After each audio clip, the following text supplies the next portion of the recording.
And welcome back to the Hot Lap. We're talking WRC Portugal and our World Rally Championship preview for the Portuguese round. Elfyn Evans comes into this round very much in control of the championship, but as we know with rally, it can change in an instant. Also, Martin Cesks begins his summer of Cesks. Will he be successful? Guess we'll see.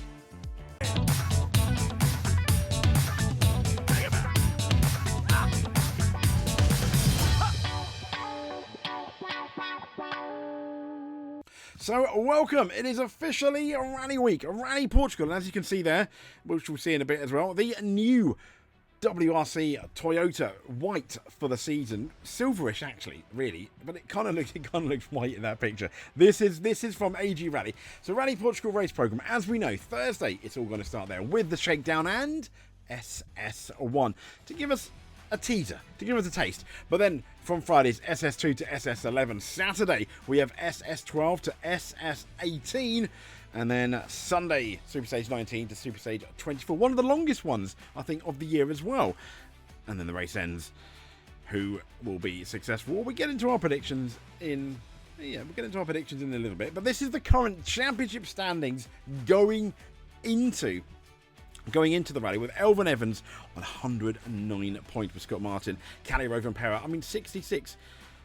It seems like a massive amount, doesn't it? But let's be fair, all it would take is Elfyn has a mistake, Kalle Rovanperä wins, that gap then suddenly looks a lot smaller, and then it's very much championship on. But let's be fair, it's still championship on. It is very early stages. If you remember how dominant Neuville was last year, it still went down to the last rally, and there's Neuville in third, just 7 points behind Kalle Rovanperä, who wasn't here full time but is here full time this time around. That's a lot of times I spell time. But if you are a Neuville fan, if you are an Tanak fan or an M Sport fan, I have news for you, because this is the post on Dirtfest. Toyota has won the last 5 editions of a Rally Portugal in a row.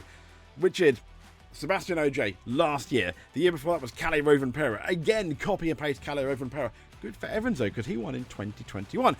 And Tanak in 2019, albeit not for Hyundai. He's going to hope that's going to be very much different though.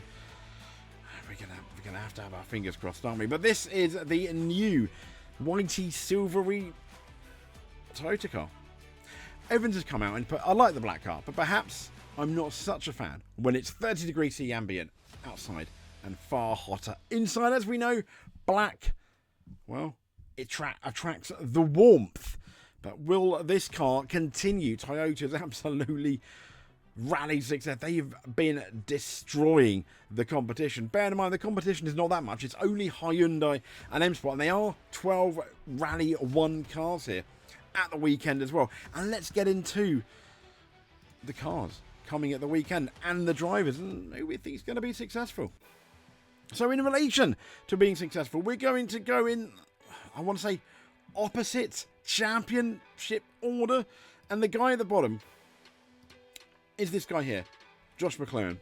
He's actually behind Gus Greensmith in the championship, which is kind of a bit embarrassing. Although we have seen bits of brilliance from Josh McLaren, to the point where I think he's a better prospect than Gregor Munster. But there is a massive fly in the M Sport ointment, in the M Sport soup, and it's this guy here. It is Martin Cesks. Why? Well, he beat both of them out in Sweden, didn't he? He likes gravel. This is a gravel round. I think he's going to beat both of the drivers, M Sport drivers, at the very least. Could he make the podium? Potentially. It's going to be hard. It does seem he's a gravel specialist. That's something that Chris always reminds me when I say, oh, what Martin says in my dream team, if I had a team for, if I was lucky enough ever to have a team for next year.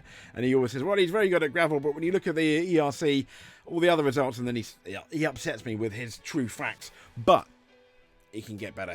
This guy can only improve, and I think he'll do very well. Maybe not quite a top 5, I think, would be absolutely fantastic. So I said not a podium. I think Gregor wants to just survive, finish the rally, and see what he can do. I don't think I'm holding out much hope for the rest of it, but we'll see. So Semi Piari, he's had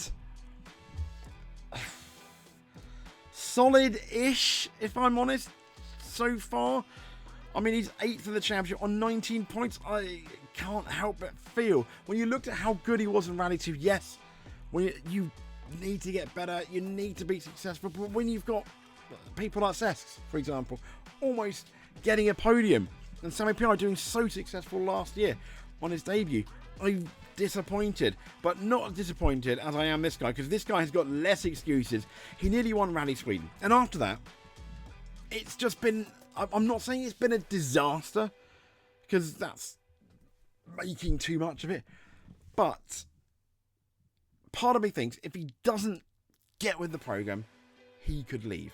He could potentially be ousted from the team. If you remember last year, in the penultimate rally, it was Katsuta who they waved goodbye to for one rally. They put a pause on. That must have been really, really bad for him to take. We know he's fast. We've seen him. He has the speed to win a rally. He just doesn't have the consistency. And that's something I was saying time and time again this time last year as well. Someone who does have the consistency is Adrian Formeau. Yes, he's behind in the championship in relation to his Hyundai colleagues, but he has scared them, and he has he has been faster than them at times. Just a few mistakes, which if he irons out, I think he would really have Ott Tanak and Terry Neuville worried. And speaking of Ott Tanak, here he is, Ott Tanak. He's currently 5th in the championship on 57 points, only one point behind part-timer Seb Ogier, who, well, yeah. I mean, Seb Ogier, he's not really in the championship. He's not in the championship fight, is he? But he is going to be in the Portuguese rally, and I'm going to say he's one of the favourites. I think him and Calais are going to be the two favourites because Toyota do exceptionally well in Portugal.